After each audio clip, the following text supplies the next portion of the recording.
반갑습니다. 김봉중입니다. 허용의 관용의 그런 정신을 가지고 통치의 행위를 하는 대통령이어야 한다라고 하는 말씀을 하신 것 같은데요. 구체적으로는 좀 쉽지는 않을 것 같습니다. 그리고 아무튼 다음 우리 김영재 선생님. 예, 학생 대표께서 질문하시는 것을 보면서 저도 한 30년 전에 사실 저런 상태였거든요. 우리 한참 80년대 초반에 우리 학창 시절 때 토론하고 이야기하고 역사 정산에 대해서 많이 이야기를 했었던 기억이 납니다. 그래서 그 의지가 느껴져 가지고 아직도 그러한 우리 30년 전에 했던 그런 감정을 학생이 갖고 있구나. 참 서글픈 일이죠. 그래서 제 느낌에는 그렇습니다.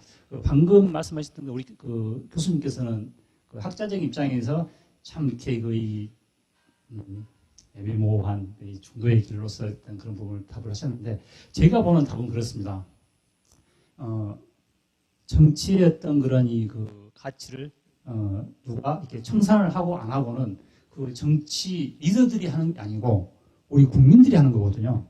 그 국민들이 해줘야 되는데, 사실 우리 지금까지 역사를 보게 되면 국민들이 그런 사람들을 역사 청산을 한 적이 없습니다. 저도 그래 왔었고요. 아까 말씀하셨던 세월호 그런 일 터졌을 때 사실 저희들은 거의 대부분 이야기가 저놈 죽일 놈, 저 시간에 뭐 있을까, 전부 그런 이야기밖에 안 했었어요. 근데 교수님께 말씀 참 잘하신 게 뭐였냐면, 그 상황 속에서 그 학생을 구하기 위해서 노력했던 선생님, 그 선생님에 대해서 좀 더 추앙해주고 찾아주고 그러한 일들은 전혀 안 하면서 이 법적으로 애매모호한 사람들을 막 부대치게 하면서 발뺌할 수 있는 그런 기회만 줬다는 얘기죠. 네. 사실은 이제 제가 보는 관점에서는 그렇습니다. 우리 여기 많은 분들이 항상 해줬던 부분들은 영웅을 조금 좀 만들었으면 하는 그런 가장 필요한데, 그런 영웅을 만드는 데 있어서 이상한 리더를 찾고 있더라고요. 리더는 영웅이 절대 아니라고 보고 있거든요. 리더를 찾고 있는데, 그런 리더를 찾으려고 너무 많은 사람들이, 제가 봤을 때 이번 대통령 선거 15명 나왔는데, 제가 봤을 때는 그렇습니다. 우리 딸만도 못한 애들이 전부 다. 그런데 그 사람들을 영웅이라고 막 찾으려고 하고 저 사람이 최고라고 이야기를 하고 있는데, 그 부분에 대해서 참 이렇게 제 나름대로는 이해가 안 되는 부분이 많습니다. 우리 국민들에게 리더가 과연 어떠한 부분인가, 어떠한 사람이 리더인가, 우리는 그러한 리더를 뽑을 때 어떠한 기준을 보고 어떠한 삶을 보고 우리 리더를 뽑아야 되는가, 그에 대해서 우리 교수님 한 말씀 좀 부탁드리겠습니다. 역시 대통령 선거가 가까워오기 때문에 미국사 얘기만 하면 좋겠는데 자꾸 이제 우리나라 얘기를 하라고 그러니까, 사실 저도 이게 아침 생각과 이게 저녁 생각이 다르고, 토론 보기 전과 또 토론 보고 나서 생각이 다르고 상당히 좀 어려운 질문인데, 제가 이미 강의 중에 몇 번 얘기했기 때문에 다시 말씀드리겠습니다. 우리가 어떤 리더를 우리가 뽑아야 되느냐, 리더의 자질이 뭐냐, 이것은 이제 본인이 판단하셔야 될 것 같아요. 본인이 판단하셔야 될 것 같아요. 제가 왜 이 말씀을 드리냐면, 저는 기본적으로 갑자기 우리나라에 이번 선거에 링컨 같은 대통령이 나온다고 보지는 않아요. 우리나라 민주주의가 많이 성숙이 되어 있지만 아직 내공 부분에서는 약합니다. 제가 왜 이 말씀을 드리냐면은, 행여 선거 이후에 어떤 식으로 우리나라 민주주의가 전개될지 모르는데, 그것 보고 여러분들이 이게 실망할까봐, 혹은 이제 극단적으로 분노할까봐 이렇게 말씀드렸는데, 근데 아까 우리 김 선생님이 굉장히 좋은 얘기 하셨어요. 제 생각과 똑같아요. 사실 우리 자신을 믿어야 됩니다. 저도 이제 이게 강연을 준비하고 이런 계기 때 다시 한번 우리 미래를 생각해 볼 수가 없는데, 미국은 링컨이 있고, 테리 루스벨트가 있고, 프랭클린 루스벨트가 있고, 케네디가 있고, 다 이렇게 괜찮은 리더가 있다고 그러는데, 야, 우리가 이게 되새길 수 있는 게 뭐냐. 근데 아무리 생각해도 아까 선생님이 얘기하신 건 우리인 것 같아요. 우리가 촛불 혁명도 세계 역사에서 보기 힘든 것입니다.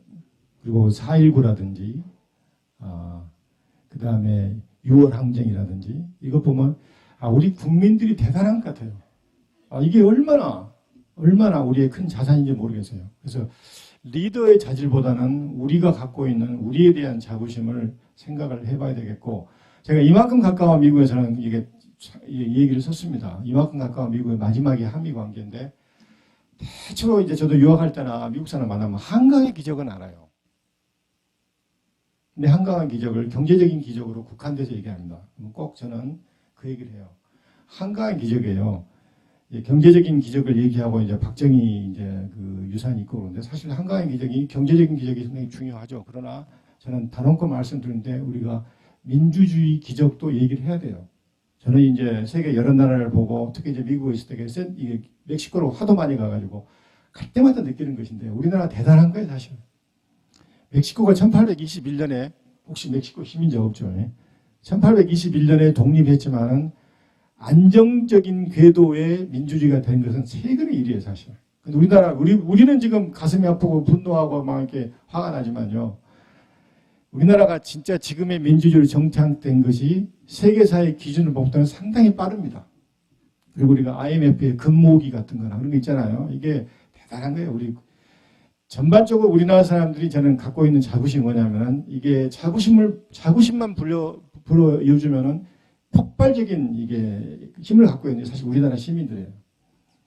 그래서 이제 멕시코도 그렇고 제가 이제 필리핀 유학생 그다음에 필리핀 이렇게 교수들 다 만나고 있는데 사실 우리하고 비슷한 노정을 겪었던 국가들 중에서 우리하고 견줄 수 있는 국가가 거의 없어요, 사실.